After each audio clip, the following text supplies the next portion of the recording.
For Your Money is brought to you by Nelson Corp Wealth Management.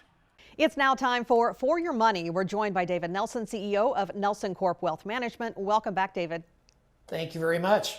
So there's been a lot of media attention lately on the potential for an economic slowdown. What are your thoughts on that, and how would that impact the stock market?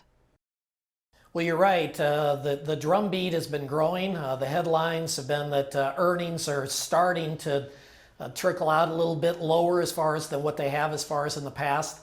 And economic growth is really crucial as far as for risk assets. Risk assets being primarily stocks and real estate, and earnings from that certainly lead stock prices.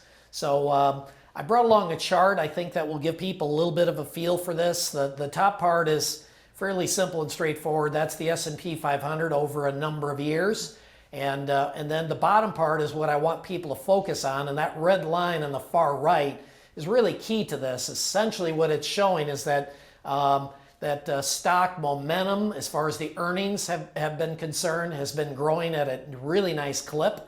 But again, it's making us, as well as other people, a little nervous as far as out there that this thing could be rolling over. And when it rolls over, again, that's generally pretty bad news as far as pertaining to stocks.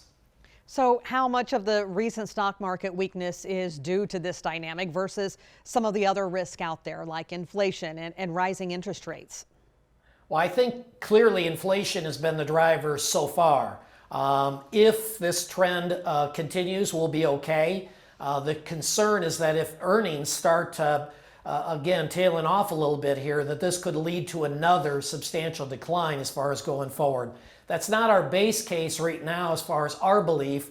We think the 20% drop that we've seen in the S&P and the 30% drop we've seen in the NASDAQ is probably close to the end, hopefully.